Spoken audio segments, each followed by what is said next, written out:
So one of the questions that I get asked every once in a while is to show what my notebooks look like. And I've always been hesitant to do so. Not because I have some sort of secret system that I don't want anyone to find out about, but mostly because my first draft writing is pretty darn bad. And I know so. Because every first draft is bad, and that's okay. First drafts don't have to be good, they just have to be written. So whenever I get a request to just show my first draft writing, I go, no. But recently I got a request from someone, and they wanted to know how I set up my notebooks to make writing as easy as possible.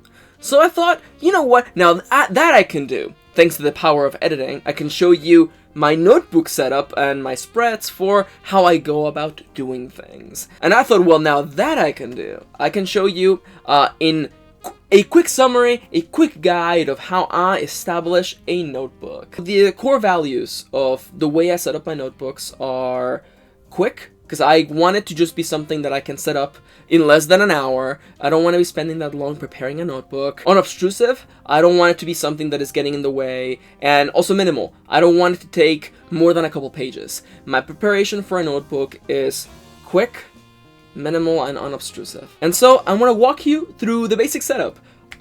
Thankfully, thanks to the power of editing, Max from the future is going to show you a quick template on the screen so you can see how it usually goes. Let's say you have a brand new notebook, and thus we have the very first page. On this very first page, there are two things that I add. The first, a small box on the upper part of the page. A table of contents. Why a table of contents?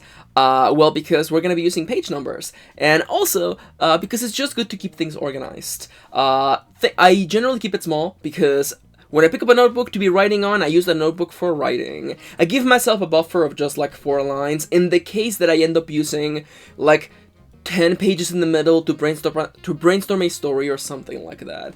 It's good to give yourself a little buffer, but not too much buffer with the table of contents. So, on the top of the page, a table of contents, about 4 lines. Beneath that, I make the rest of the page a big box. And I'm gonna explain you what this box is going to be filled with in a second, because that's the big crux of my format. It's the biggest thing on it. And I will explain to you what the time tracker is in a moment. But before that, let's go over to our first spread. What is a spread, you ask? A spread is any point in the book in which you can open it up and there's a page on either side of you.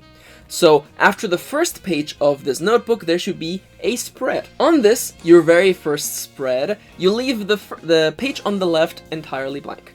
I like to leave it blank just for whatever comes up.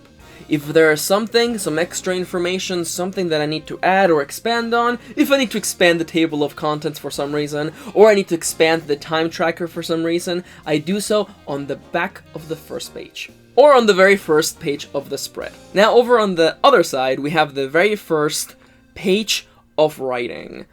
I, again, keep things very minimal. I put nothing on the top margin of the page, except for 2 things. On the upper corner of the page, the one that is on the edge of the page, I put the true page number. This may be sin to a lot of people, but I count the first page of writing as page 1. I do this mostly because it helps me keep track of how many pages I've actually written for this book.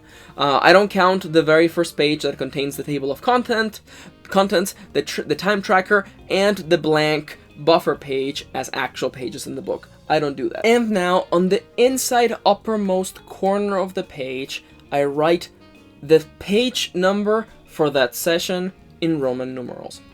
I like to track how many pages I write every day. I use this mostly just to keep track of how much I'm writing every particular time. It's not a quota. It's not a write X number of words every single day. It's just to see how many words I wrote under certain circumstances. We're going to be tracking this per session, and we're going to be tracking one more thing. And in case you're wondering, I don't number my pages in advance. I just number them as I go. Also, between you and me, it's useful to keep track of where your writing sessions end and begin, so that your future self who's editing knows the points at which your writing starts to get a little bit loose.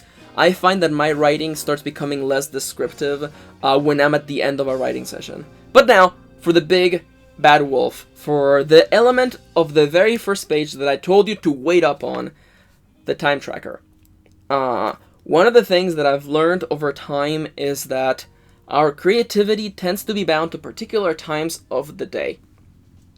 There are times in our day when we're the most creative, and one of the tools that has helped me the most is learning to take advantage of when I'm feeling the most creative and squeezing as much as I can out of that. So what I developed was a time tracker that I have on the first page of all of my notebooks. The table is broken like this. As many rows as you can fit on that page, and 3 to 4 columns. The very first column, you can space them out completely evenly, or whatever you find works the best for you. I like to make like 2 small ones and a really big one in the middle, for reasons you will understand in a moment. When you begin in your writing session, you will go to the time tracker and you will enter the date and the name of the project you're working on. And by the way, if you don't know the title of your story, a quick life hack I can give you is to have the work in progress title be just hashtag name of your main protagonist. So if your main protagonist is called Julie, then do hashtag Julie. It's what I've been doing forever while I wait for the titles to come to me. Once that box is filled up, you look at the second box in that row and you enter the time at which you're starting to write. And then you go and write. If you take breaks, you keep track of them on that particular box, and at the end of the day, once everything's over, you write down when you finished.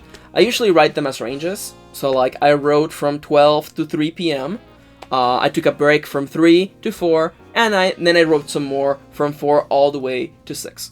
Something like that. You keep track of the times you were working on, the times at which you felt the most creative, and the times when you took breaks. And the final box, of course, is just a very simple page count. How many pages did you write? One of the most interesting things about the time tracker is that it appears to reinforce, through positive reinforcement, the writing habit, at least to me. I don't know if I am the most creative between 12 to 5 p.m., but when I continue to sit down at the same time, and I continue to register my time, and I continue to write all the way through until 5 p.m., and it feels that I'm being creative, and I am getting a lot of pages done, and I am feeling satisfied with the writing I'm putting on, I can't help but feel that it's working. And being entirely honest, you could also think of it as less of a time tracker and more as a check-in for your habit, to continuously build the chain. And there you have it. That's literally what my notebooks look like. That's the format that I've learned to use over a long period of time. I tried a bunch of different complex ideas. I used to try having a whole section at the beginning of the book dedicated for keeping track of notes and keeping track of the songs that I listened to while I was writing, and I found like 100 pages in that I never went back to add things. I always just wrote them in the margins. Like, whenever I was listening to a new song, I would just write it on the margins. This is a song that, like, now, hashtag now playing, name of the song. And I realized I'm not using these pages. They're being wasted. So why put them in the new notebook? And again, those of you that know me know that I love minimalism. I love things to be simple and straightforward, and at the end of it all, effective. And this is what works for me. As always, remember that this is just a tool. I want you to take it and adapt it to make it work for you. One of the best things of being a writer is trying out all these different systems and seeing what works for you and what doesn't. So as always, take this as a formal reminder to try out something new and see if you can make it work for you. Okay? Okay.